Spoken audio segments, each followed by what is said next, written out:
Hi guys, welcome to the Channel of Love study time, study group. I really want to get on with this chapter, so we're going for it, okay? It's abundance. I feel quite chilled out to read it. Let's get going. Let's move that cursor over. Okay, abundance. I believe this is going to come in great. I'm just uploading the Divine Masculines reading. Very interesting, but I want to crack on with this. It's a long chapter.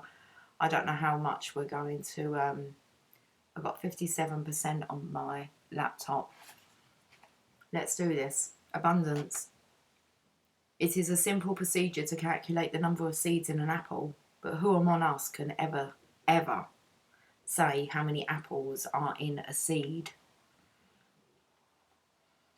The reason that no one can say how many apples are in a seed is that the answer is infinite, endless. That is what the abundance principle is all about, endlessness. It seems a paradox because we as human forms seem to begin and end at a specific time, and so endlessness is not a part of our experience in form.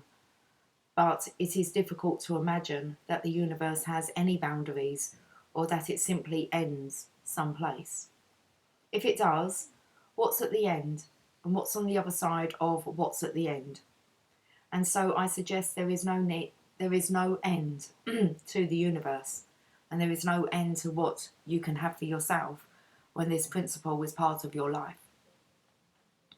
Consequently, abundance, with its absence of limits and boundaries, is the very watchword of the universe. It applies to us as much as it does to everything else in the One Song. It is the universe's response to our belief in scarcity. We should be conscious of abundance and prosperity and not make scarcity the cornerstone of our lives. If we have a scarcity mentality, it means that we believe in scarcity, that we evaluate our life in terms of its lacks. If we dwell on scarcity, we put energy into what we do not have, and this continues to be our experience of life. The theme of so many people's life story is, I simply do not have enough, or how can I believe in abundance when my children don't have all of the clothes that they need? Or I would be a lot happier if I had. People believe they live a life of lack because they are unlucky, instead of recognizing that their belief system is rooted in scarcity thinking. Yet, as long as they live with a scarcity mentality, that is what they will attract to their lives. Everything that it would take to eliminate this life situation is already here in the world that we live and breathe in every single day. Where else could it be? The truth is that there is enough to go around. There is an endless universe for us to work in, and we are a part of that endless universe. Once we truly know this, we will see it working for us in thousands of ways. Everyone that I have ever met who moved from a life of scarcity into a life of abundance has discovered how to believe and live this principle. I mean every single person, including myself.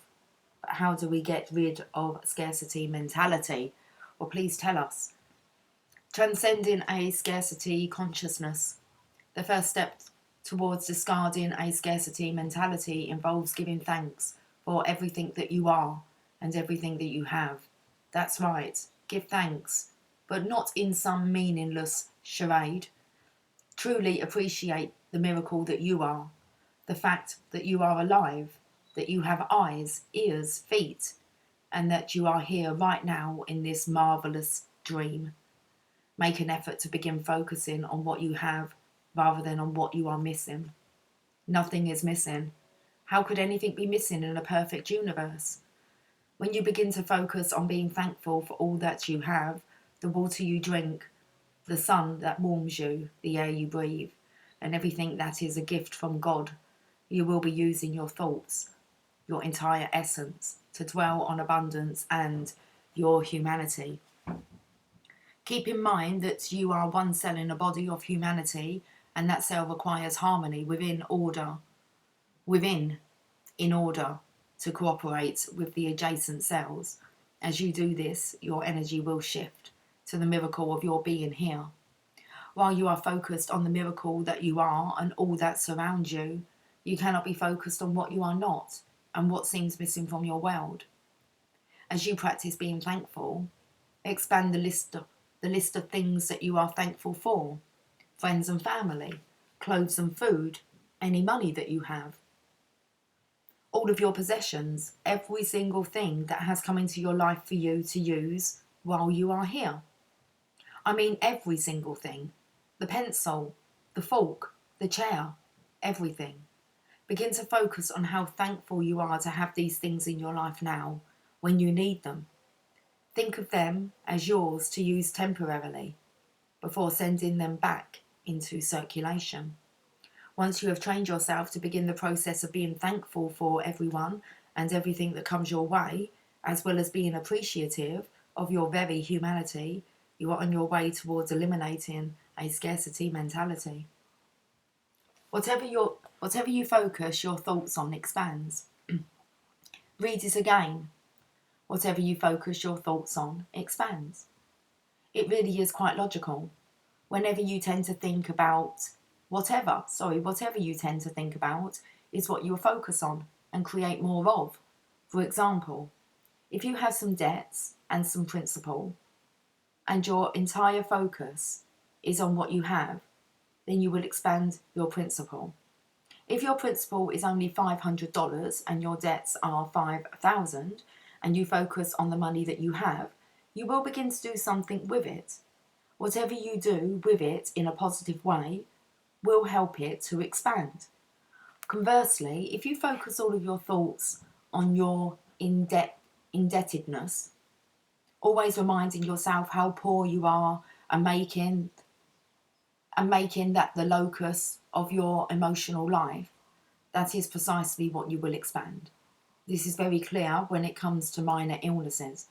If you focus on your cold, always thinking about it, always talking about it, always complaining to everyone you meet about how lousy you feel, you will expand what you focus on. That is, your energy will flow to the cold that you are so proud of. But if you focus on all of you that is not sick and tell others how great you feel, you will expand wellness. We act on our thoughts. These thoughts literally become our daily life experience. Consequently, if you spend a great deal of your life energy focusing on scarcity, that is what you are going to expand in your life. I can give you a real life example of how this works.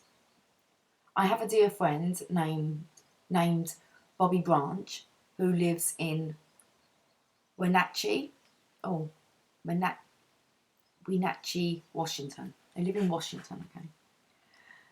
She is a spectacularly alive, higher consciousness person who is a true joy to be around. In virtually all areas of her life, she has mastered the principle of abundance. Yet in the area of her career, she continually focused on what was missing in her life. Bobby is a very talented singer and songwriter and wanted to produce an album of her songs, but she was convinced she did not have the financial ability. She was operating from a scarcity mentality when it came to money. And this scarcity mentality took over when it came to her performing in front of an audience. She was sure she could not. We talked for several hours one evening about the belief that she would never have an album unless some angel suddenly emerged to provide the funding. I tried to help her see that this belief was the very thing that was keeping her from actualizing her dream of recording her own songs. I invited Bobby to sing her beautiful music at some of my speaking engagements. In spite of her fears, she performed beautifully to standing ovations and began focusing on what she could do rather than what she felt was impossible or difficult. The more she thought about singing in front of an audience, the more that very thing expanded in her life, and after a year or so, she was accepting singing engagements. Then came the big challenge for Bobby, to view herself in a prosperity manner. In a phone conversation, she told me that she had finally mustered the courage to inquire how much it would cost to produce an album using one of the finest arrangers and musical directors in the Northeast. The total was more money than she had ever accumulated in her life. I told her to begin focusing her thoughts on prosperity and never allow a lack thought into her consciousness. She began to get the message. One evening I received a long-distance phone call from Wenatchee, and Bobby announced, "I've been thinking about nothing else but having that money at my disposal. I never let in a scarcity thought." She then said that she and a friend at work were discussing ways to make it happen. Bobby had said to her friend, "What if I asked 15 of the people I know to invest $1,000 in me and my music? I mean people who really believe in my singing." To her delighted astonishment, her friend said, "I would love to invest in you." And Bobby realised that she was already 1/15 of the way there. In 3 days, she had drawn up investment portfolios and signed up the necessary investors, all of whom invested $1,000 to be repaid within 1 year. She was ecstatic that she had finally overcome her belief in scarcity, for when she focused on abundance, that is precisely what expanded for her. Within 2 months, she had produced her album, Happiness is the Way, with 3 songs on it that were conceived around Elkis, the lady about whom I have written a book. Now Bobby is busy promoting her music and happily working at making it a big hit. Focusing on abundance rather than scarcity is paying off handsomely for her. She has repaid almost all of her investors and is in a second run of the album. Her dedication on the album reads, "To my friend Wayne Dyer, I appreciate all you have done to encourage me to dare to risk." All I really ever did was help her focus on what she wanted to expand in her life. The same is true for each of us. To experience anything other than abundance in your life, you actually have to deliberately resist it by focusing on scarcity. When you live and breathe prosperity with a belief that everything is in huge supply and that we are all entitled to have all that we can, you start actively treating yourself and others in this fashion. This principle applies to the acquisition of wealth, personal happiness, health, intellectual pursuits, and everything else. It relates to the ancient biblical promise, "To him that have shall more be given." It truly works. This universe is an incomprehensible large enterprise, too big for any of us to begin to comprehend from the perspective of our limited bodies. Abundance reigns everywhere. The only limits we have are those that we encourage with our belief in those limits. You are it already. You are it already. You are already whole, already complete. You are not going to get it all. You are it already. Give this some serious personal consideration. Let's read it again then. You are already whole, already complete. You are not going to get it all. You are it already. Give this some serious personal consideration. If you are not enjoying your life right now, with what you have accumulated, with your current state of health, and in your present job and relationships, you will not appreciate and enjoy new or different life conditions.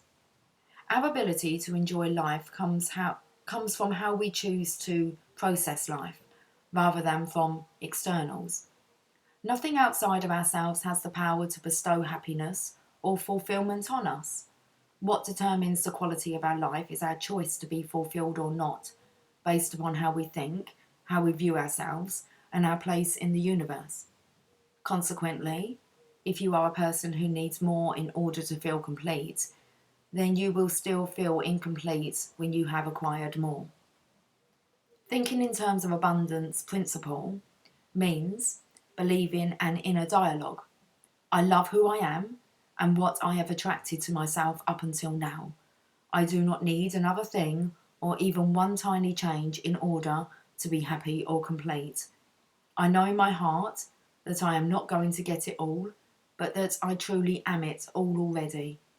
The universe is endless. I am the universe, and therefore I am without boundaries.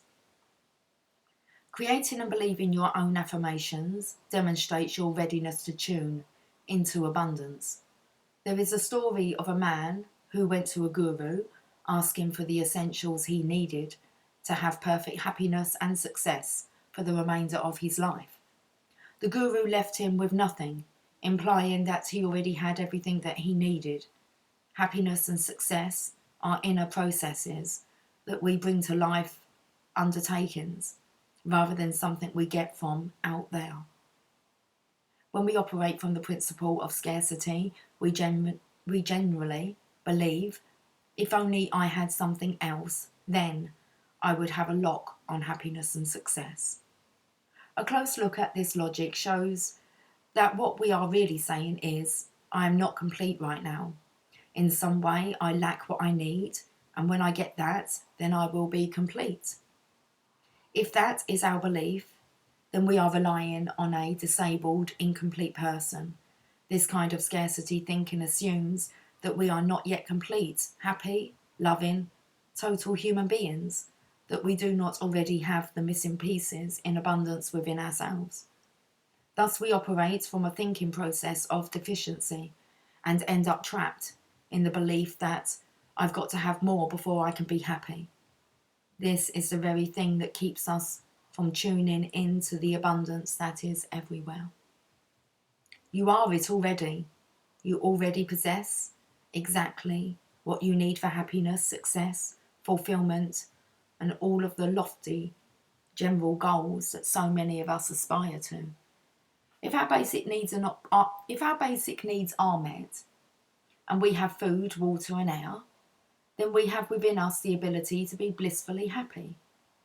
As Gandhi said, God comes to the hungry in the form of food. We can value and celebrate the magnificent miracle that we are. We can process everything that comes our way without judgment. Our world is abundant and endless, and how we think about it is totally our choice. Even in a prison, our corner of freedom is still how we choose to think. No one can take that away, ever.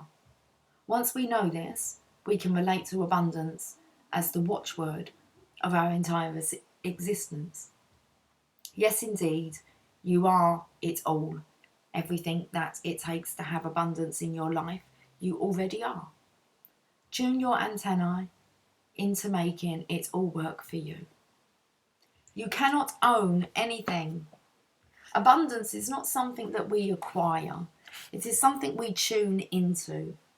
This thought is paramount to making the abundance principle function in our lives.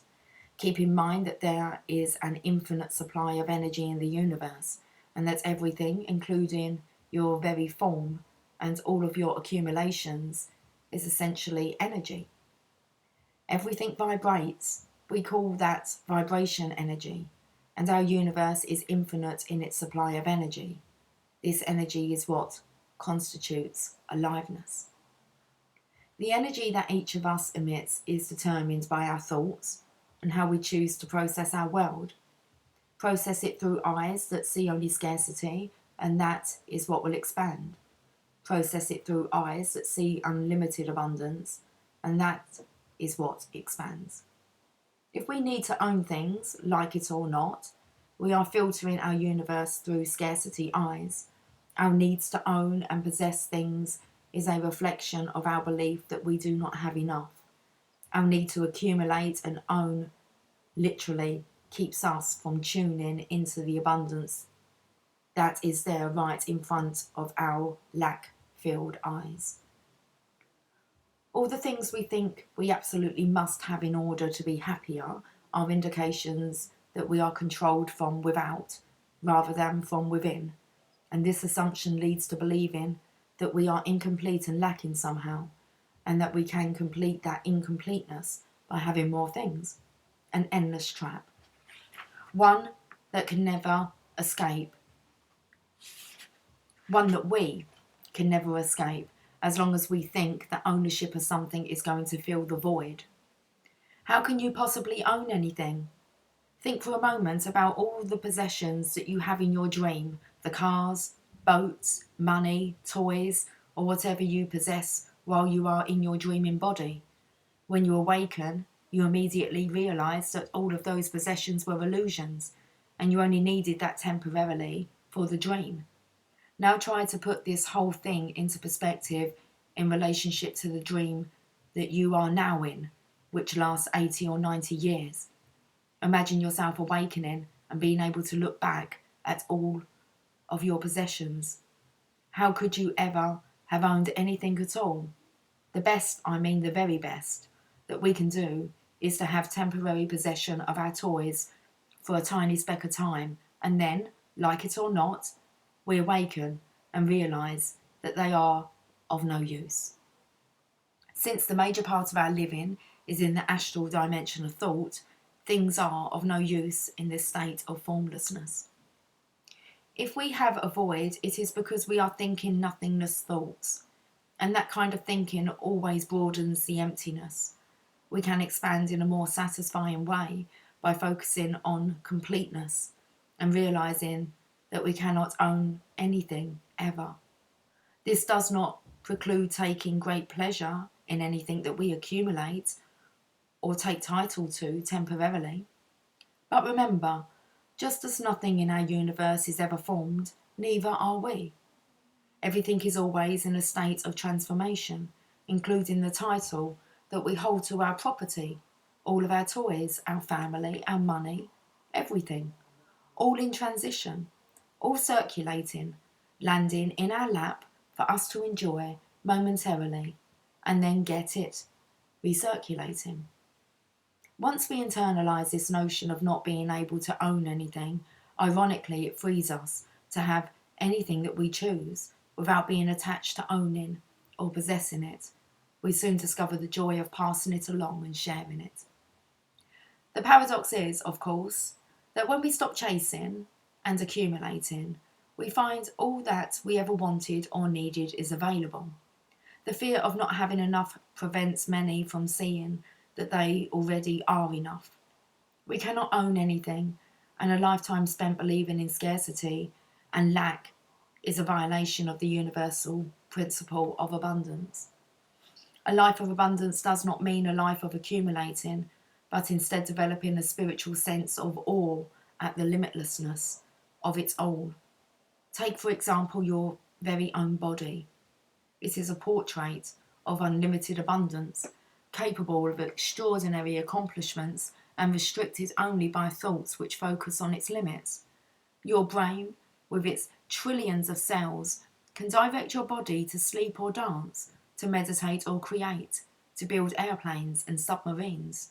You, yes, you, and the body you inhabit, are an example of exquisite abundance and perfection. Its possibilities are indeed endless.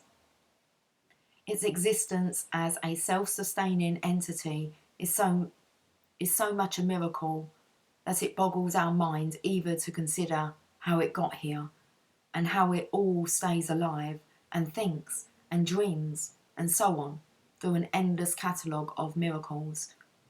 You yourself are abundance in action, but the body that you call, you cannot own anything or take anything with it when you leave it. That body functions by forces and energy that transcends accumulations. All of the stuff of your life has arrived to serve you, rather than to make you a servant to the stuff. Keep trying this principle in mind as you read on. Everything that was owned by someone only a few years ago is now serving someone else. The land that was thought to be owned is now serving others. The jewellery now adorns others. And so it goes in the entire spectrum of life. Nothing gets owned, and the sooner we realise this and stop trying to own things and people, the more we will be able to tune in to this wondrous principle of abundance. The secret is to stop focusing on what we do not have and shift our consciousness to the appreciation for all that we are and all that we do have. With this change in consciousness, service becomes a natural part of the abundant life. Gandhi said it beautifully. Consciously or unconsciously, every one of us does render some service or other. If we cultivate the habit of doing this service deliberately, our desire for service will steadily grow stronger and will make not only for our own happiness, but that of the world at large. Or read Albert Schweitzer on the same subject. I don't know what your destiny will be, but one thing I do know, the only ones among you who will be truly happy will be those who have sought and found how to serve. These two men were saints among us in many respects, and we cannot expect to emulate their total dedication to the service of others. But there is much to learn from studying their lives, and even from reading these two brief quotations. The meaning is in finding our true sense of fulfillment beyond success and accumulations. Tuning into abundance. Abundance is not something that we manufacture, but something that we accept and tune into. If our mind believes in scarcity, expecting only a small portion of life's abundance, then that is what our life experience will be. We receive that which we are willing to let in, and what we block is not from unavailability, but from scarcity beliefs. When we conceptualize abundance and prosperity as something we are deserving of, we notice a significant shift occurring. First, the thoughts about what we deserve change, and then slowly our behaviour changes. Eventually, we know and believe that whatever it is we want is already here.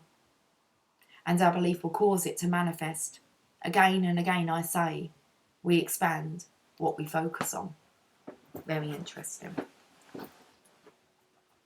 But how can you tune into this abundance that constitutes the entire universe?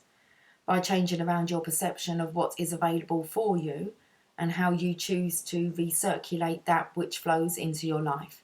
Start by examining 3 questions. Number 1, what do you think you are worth? You are a divine creation in this endlessly perfect universe. You are it all. As Walt Whitman declared, the whole theory of the universe is directed unerringly to one single individual, namely to you. This is not a selfish, proclamation. It is perfectly sensible. Within Whitman's worldview, you are at once of the humanity and at the same time an individual human. You, like every other person in the whole of humanity, have complete and total perfect value. As part of that complete perfection, worth is measureless and abundant. How could anything be more perfect than a human being? How could anything have more value? Number 2, what do you think you deserve? If you feel that you deserve only a minimal share of happiness, then that is what you will expand. If you know that you are worthy of it all, and your intention is to keep abundance circulating and serving others, then you will attract high levels of happiness in your life. If you think you deserve very little, you will attract this to yourself.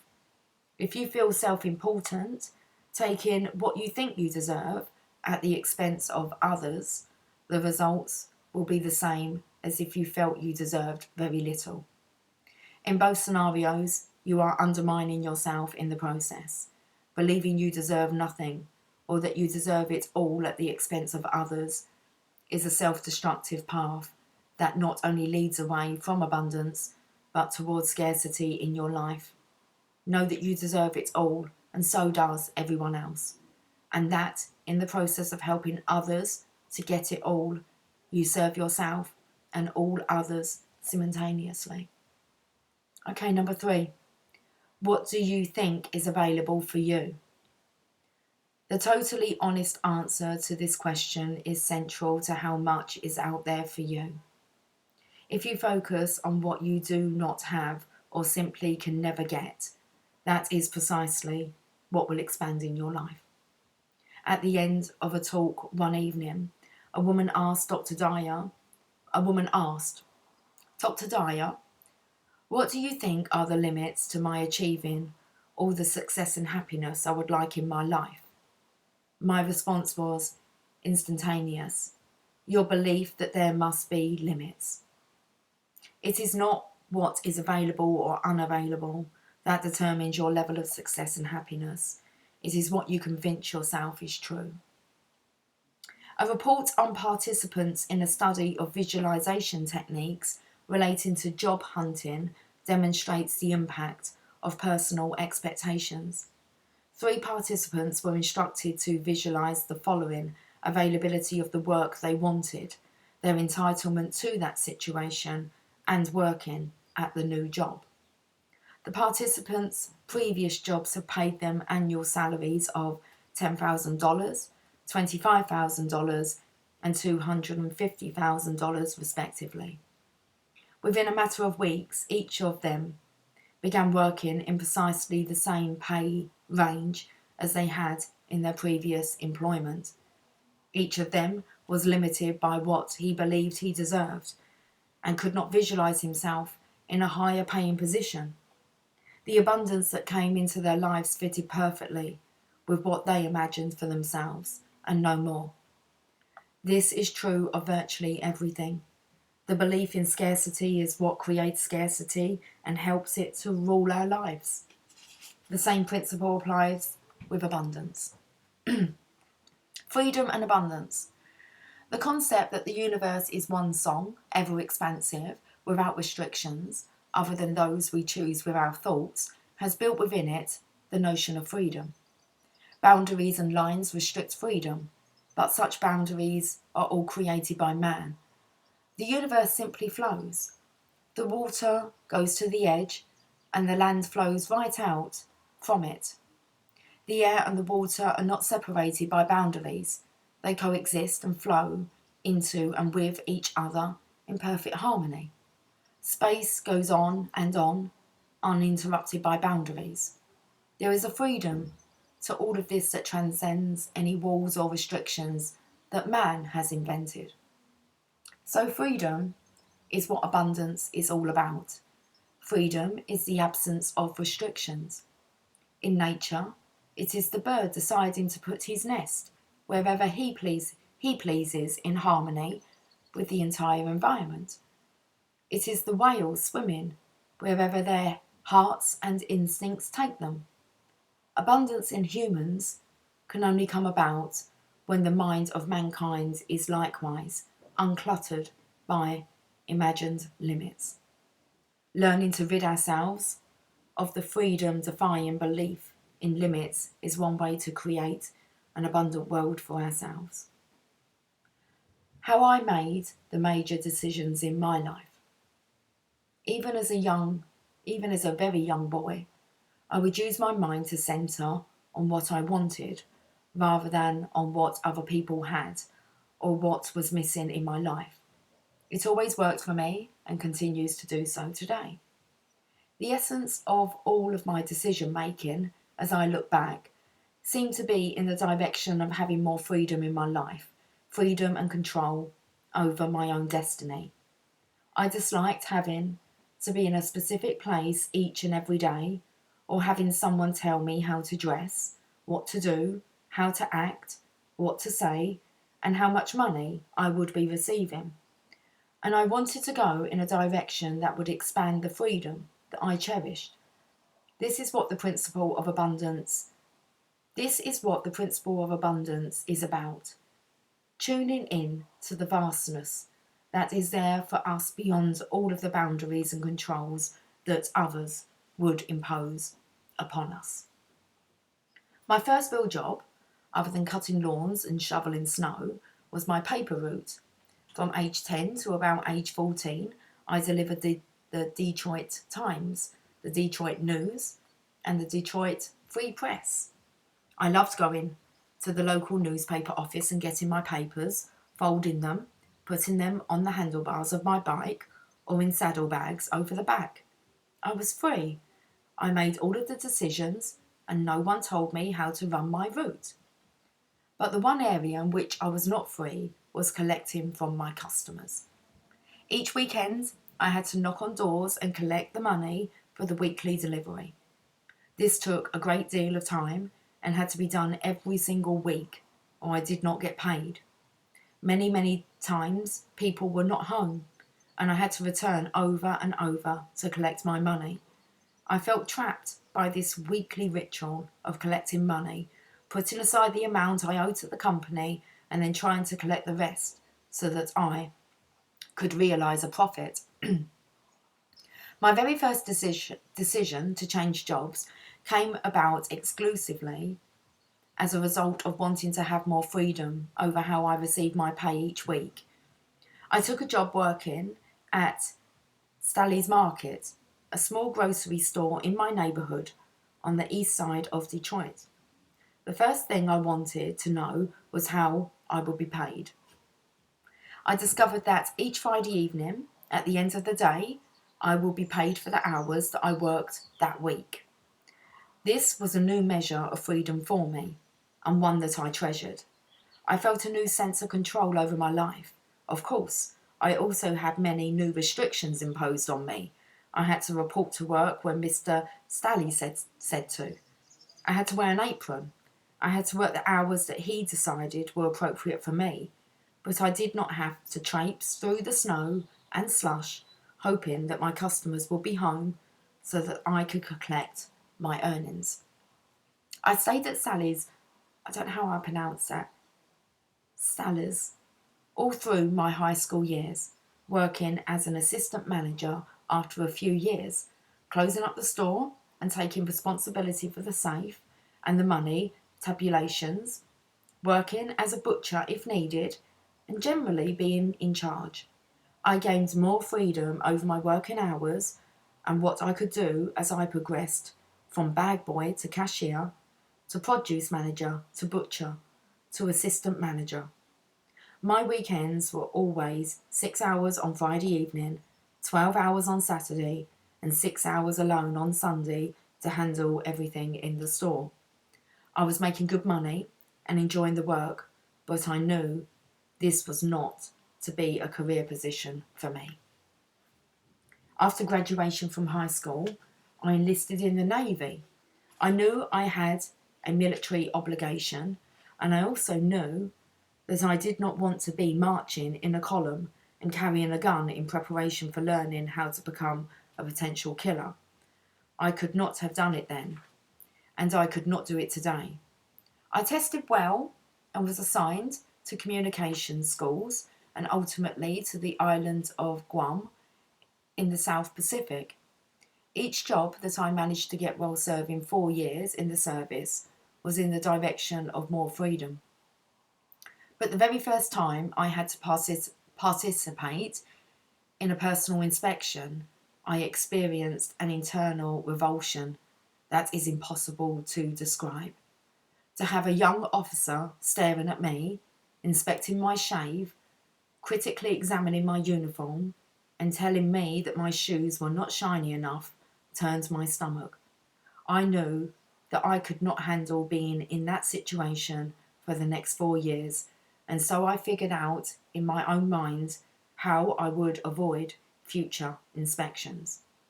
For 4 years, I never was inspected again, ever. No one knew about this internal decision I made, not even my very best friends.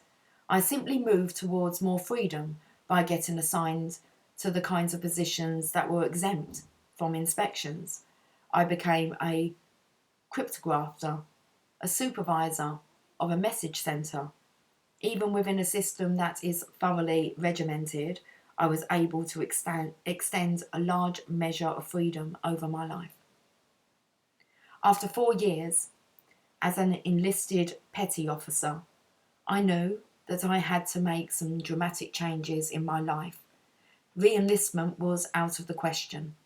I had watched each payday as many of my contemporaries drank themselves silly, spending all of their pay as soon as it arrived and passing the rest of the time reading comic books and generally being broke, both financially and in character. I had made a commitment while in Guam for the last 18 months of my enlistment that I was going to college. I knew that I did not have the necessary funds for the 18 months I managed to live on 10% of my salary and to save the remaining 90%. That's right, I saved 90% of my salary for a year and a half, and I had it all put into a bank account for the purpose of paying my tuition for the full 4 years of school. No one in my family had ever attended college, but I focused on attending Wayne State University in Detroit. No one in my family had ever accumulated the money necessary for school, but I concentrated all of my thoughts on what I had, which was a bank account that was growing steadily every 2 weeks. I expanded what I thought about, and what I thought about was what I had, rather than what I did not have or what the history of my family had been. I made the decision to become a teacher because I loved being in front of an audience. I loved young people, and I especially loved being off every day at 3 o'clock and having my entire summer free. The freedom aspect of teaching was a major consideration. I knew that I would be able to do pretty much what I wanted once the classroom door was closed. I knew that I would have a lot of spare time for attending classes in the evening. I also loved pursuing a college degree, even though I was 22 years old and a mere freshman, when most people my age were either college graduates or well on their way to a working career. Once I started teaching, I loved what I was doing, but it was not long before I began to notice how much of my freedom had been stripped away from me. I had to be in the same classroom every single day for the same time period for an entire school year. I had administrators imposing a lot of curriculum rules on me, telling me what committees I had to serve on and when I had to go to faculty meetings. My life became exceedingly scheduled. I disliked the fact that I was going to have to be in a room 223, to be in room 223. Okay, so I disliked the fact that I was going to have to be in room 223 every single Wednesday for the next 40 weeks at 2 o'clock in the afternoon. More and more I found that I was having less and less control over how I spent my days. In the name of a job, I was giving up a great deal of the freedom and abundance that I treasure so much. I noted at this time that the school counsellors had much more freedom than the teachers. They had their own offices, were free to schedule appointments at their convenience, and could leave the school for lunch, since they did not have a class and time schedule to adhere to. They also were able to work one-on-one with students and pretty much could come and go as they wanted. There was a lot of important work to be done, but it could all get accomplished on the counsellor's own time schedule. So I went for my master's degree to become a school counsellor, and I loved counselling. I loved my studies. I loved being in a school setting with young people everywhere. I loved the freedom that I had in contrast to teaching. My day was what I wanted it to be, and I did not have to live and breathe by the school time schedule. However, I noted that the college professors who were teaching me to become a counsellor had to come into university only 2 or 3 days a week, and that their schedules were much lighter than mine. They had a great deal of free time to write and do research. I still had to be in that school office 5 days every week, 40 weeks every year, and my days were filled with school duties. I wanted still more freedom, and I immediately enrolled in my doctoral studies to prepare myself to become a college professor. Teaching at the university level is a wondrous experience, and I thoroughly enjoyed it for 6 years. I was able to work it out so that my office hours and class teaching assignments were completed on a 3-day-a-week regimen. Fantastic. 3 days for the college and 4 whole days for me to write, to counsel, to have control over my own life and my own destiny. The relative freedom in comparison to working for a school system was like night and day, but I was still dependent upon the university for a paycheck. They still set my school calendar and gave me my teaching assignments, and they began to give me more and more committee assignments. I was assigned to doctoral study groups and research assignments. I knew in my heart that it was going to be necessary for me to assume total control over my days if I was ever going to experience the abundance that I am able to write about today. But of course, I had all of the concerns that everyone has about money, bills, and family. When the day came for me to leave college teaching, it was not because I was dissatisfied. In fact, I was thrilled and proud to call myself Professor Dyer. I was very proud of having gone from my humble beginnings in Detroit to the academic world of college professor in New York City. I loved what I was doing, but I wanted to do it all on my own terms. I wanted to do it all on my terms. I did not want to be told how to dress ever again. I did not want to be told when to be in what building or on what committee at any specific time. I wanted freedom, complete freedom.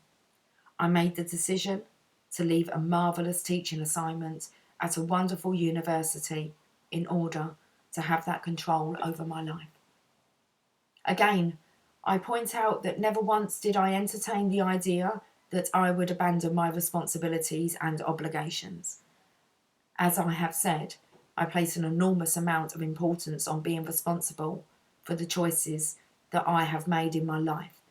My family comes first, and I have always met all of my obligations as a father and a husband, and I have been blessed with supportive family members who always encourage me to pursue my own dreams, regardless of how crazy they may seem at the time.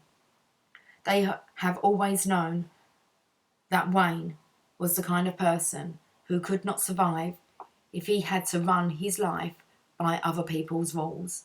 In turn, I respect the need of my wife and of all my children to take risks and to trust the universe to provide as long as they are acting out of love for themselves and for all others.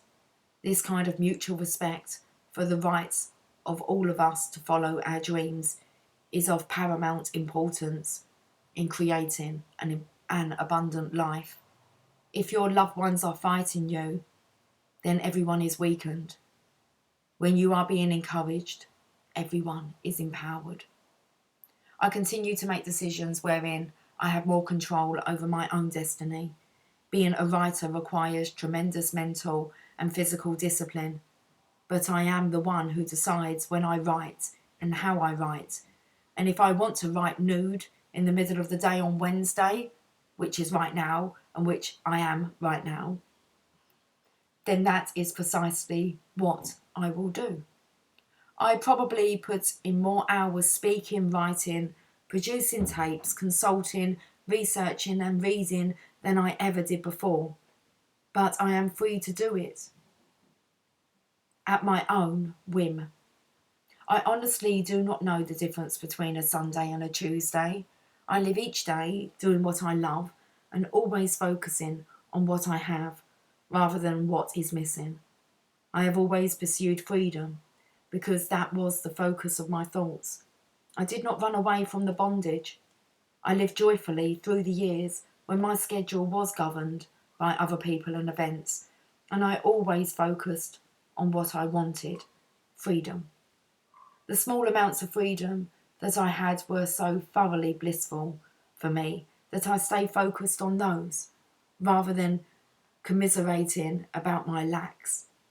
And through all of it, every single step along the way Money was never an issue. I never went for a better paying job, ever. An irony of ironies, paradox of paradoxes, even succeeding position provided me with more money. Each succeeding position provided me with more money. Abundance and doing what you love. I do not want to be the least bit. How do I say this? Come on, Wayne. Equivocal. Here. Let's get back to it, Lucy. Okay. Abundance and doing what you love. I do not want to be the least bit equivocal here. In order to experience abundance in your life, you must transform yourself in such a way as to be doing what you love and loving what you do now. Yes, today. It is that crucial. Doing what you love is the cornerstone of having abundance in your life. Robert Louis Stevenson said it this way in 1882. If a man loves the labour of his trade, apart from any question of success or fame, the gods have called him. I would like to help you receive that call to allow your bliss. Remember, our days are the precious currency of our life. In effect, how we spend our days is a measure of the quality of our life.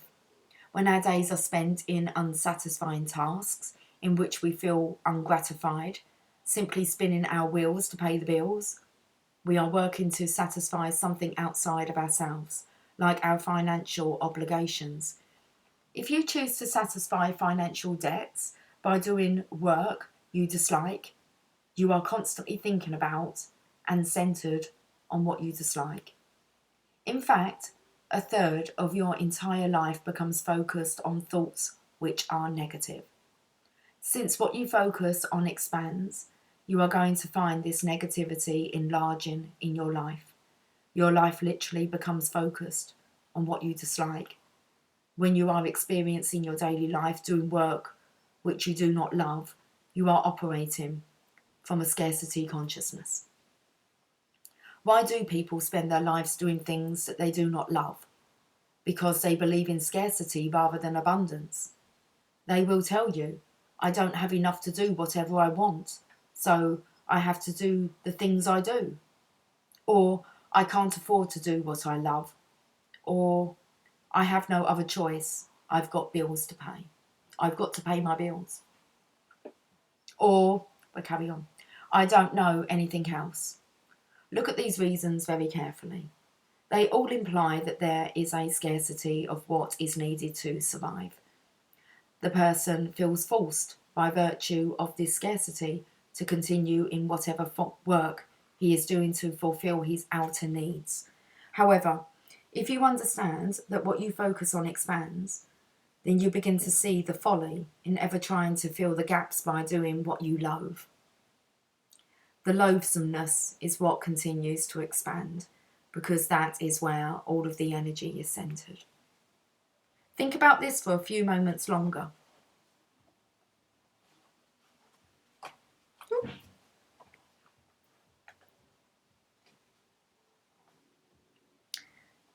Think about this for a few moments longer. You cannot feel fulfilled unless you feel authentic to yourself. Authenticity comes from acknowledging the needs of both your outer and your inner selves. If you hate or are indifferent to your work, then those life moments are phony in a metaphorical sense. That is, you are behaving in form inconsistently with who you really are in thought. 99% of you is disappointed, while the remaining 1% carries out the charade that you are living. If you live like this for a long period of time, you will learn to focus on scarcity. Why? Because you feel incomplete, and the incomplete part of your life is what we label as scarcity, and that is what will continue to expand. It becomes a vicious circle from which you cannot escape unless you are willing to do what it takes to begin doing what you love and loving what you do. You are probably thinking how impractical this is when it comes right down to living your life every single day and paying bills and meeting all of your obligations. Let me say that your skepticism is duly registered. Let me say that your skepticism is duly registered, but that I regard it as part of the scarcity consciousness that can be overcome. A recent incident in my life illustrates this. One of my dearest friends is named Joanna. I have known Joanna for 12 years, and she is godmother to 2 of our children. She is one of the brightest, most sensitive, best read people I have ever known. When Joanna and I first met in 1976, she had been working as a flight attendant for a major airline for 16 years. She had an apartment in the same building as I did in Lauderdale, and we had many occasions to talk. Often she told me how dissatisfied she was with her job as a flight attendant. My reaction was always, "What do you love to do?" Consistently, her response had to do with her love of books and ideas and an attraction to the publishing field, which she would not consider because of low pay and the necessity for a move to New York. Joanna continued to fly because, as she told me, the benefits were good, the hours were great, and she could not imagine giving up all those years of seniority logged towards a retirement that was 20 years away. I encouraged her to leave, to take the risks that go with doing what you love, and assured her that abundance would flow into her life. She liked the idea, yet she was not ready to make such a move.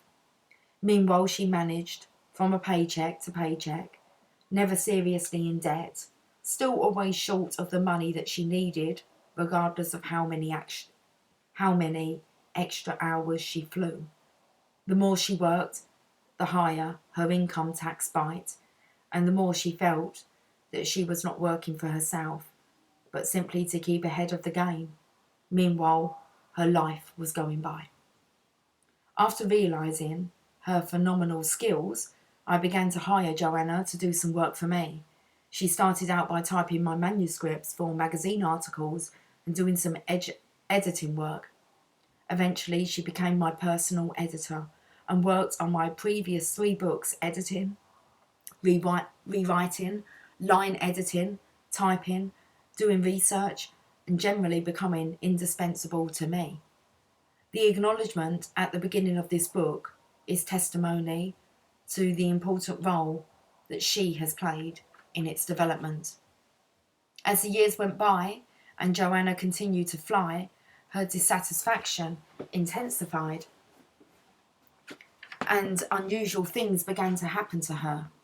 She injured herself rather seriously on 3 different occasions, all of which required her to take time off from flying. Illness became a feature of her life. She tried relocating overseas, but still she continued to have personal and physical difficulties. She was losing the excitement for life that had always been her trademark, and she was increasing the scarcity. I always want to call it scarcity. I think it's pronounced scarcity. I hope so, because that's how I've been pronouncing it. I think, though, I want to say scarcity because of the scarceness. I'm sure it's pronounced scarcity. I'll Google it later because I'm going to have to double check it. Just to be sure. I'm calling it scarcity. Okay. Let's carry on. It's a long one, but we're going to get there. I want to read this. I feel it's really important for it to come out today. Okay.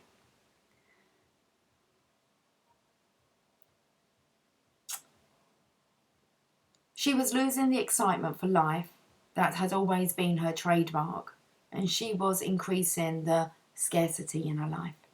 Her bills mounted, and though she managed to stay ahead of the creditors, she was experiencing anything but abundance. Recently, the breakthrough happened. During a phone conversation about some details of this book, Joanna said, Remember back in the 70s, Wayne, when you used to tell me and my friends that if we did what we love doing, money would literally fly in the windows? Joanna was laughing as she continued.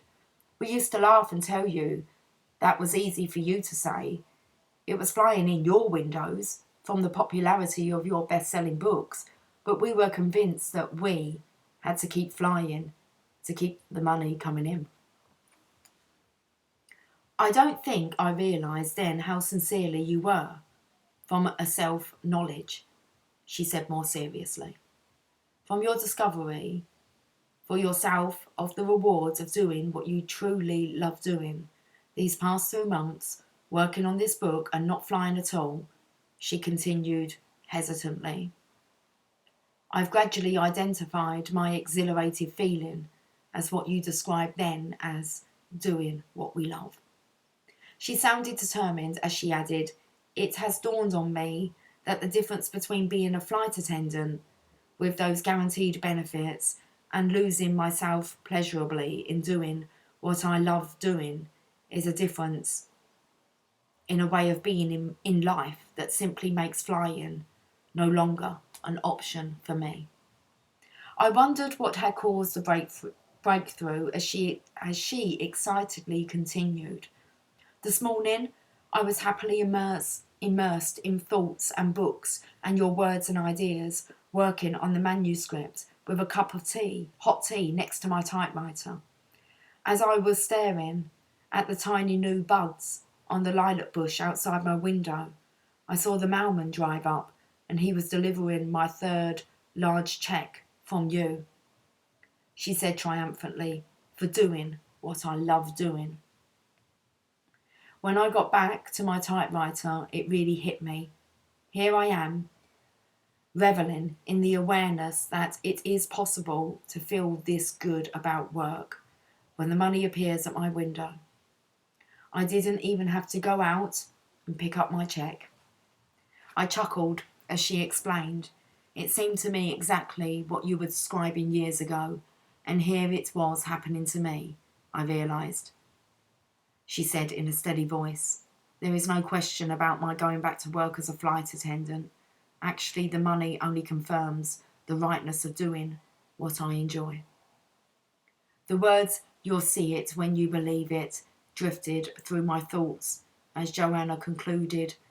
I feel such an inner sense of joy at honouring and encouraging this part of me, rather than listening exclusively to the part of myself that logically dictated all the advantages of working for the airline. You'll see it when you believe it are mere words in comparison to that feeling. Wow. Putting it into practice. Now there is still quite a few pages left, so I'm going to be, we're on page, let's fold this down. We've just done 14 pages, might have been a bit more than that. I noticed when we was on page 100. 100 I took note, but we started on page 95. Wow. We've done 20 pages, guys. We're on our 20th page. Okay, I will catch up with you soon. I'm going to go and grab a coffee and we'll be back on for the final instalment. It was an hour. Wow. Okay, 1 hour, 3 minutes and 44 seconds. Bye for now.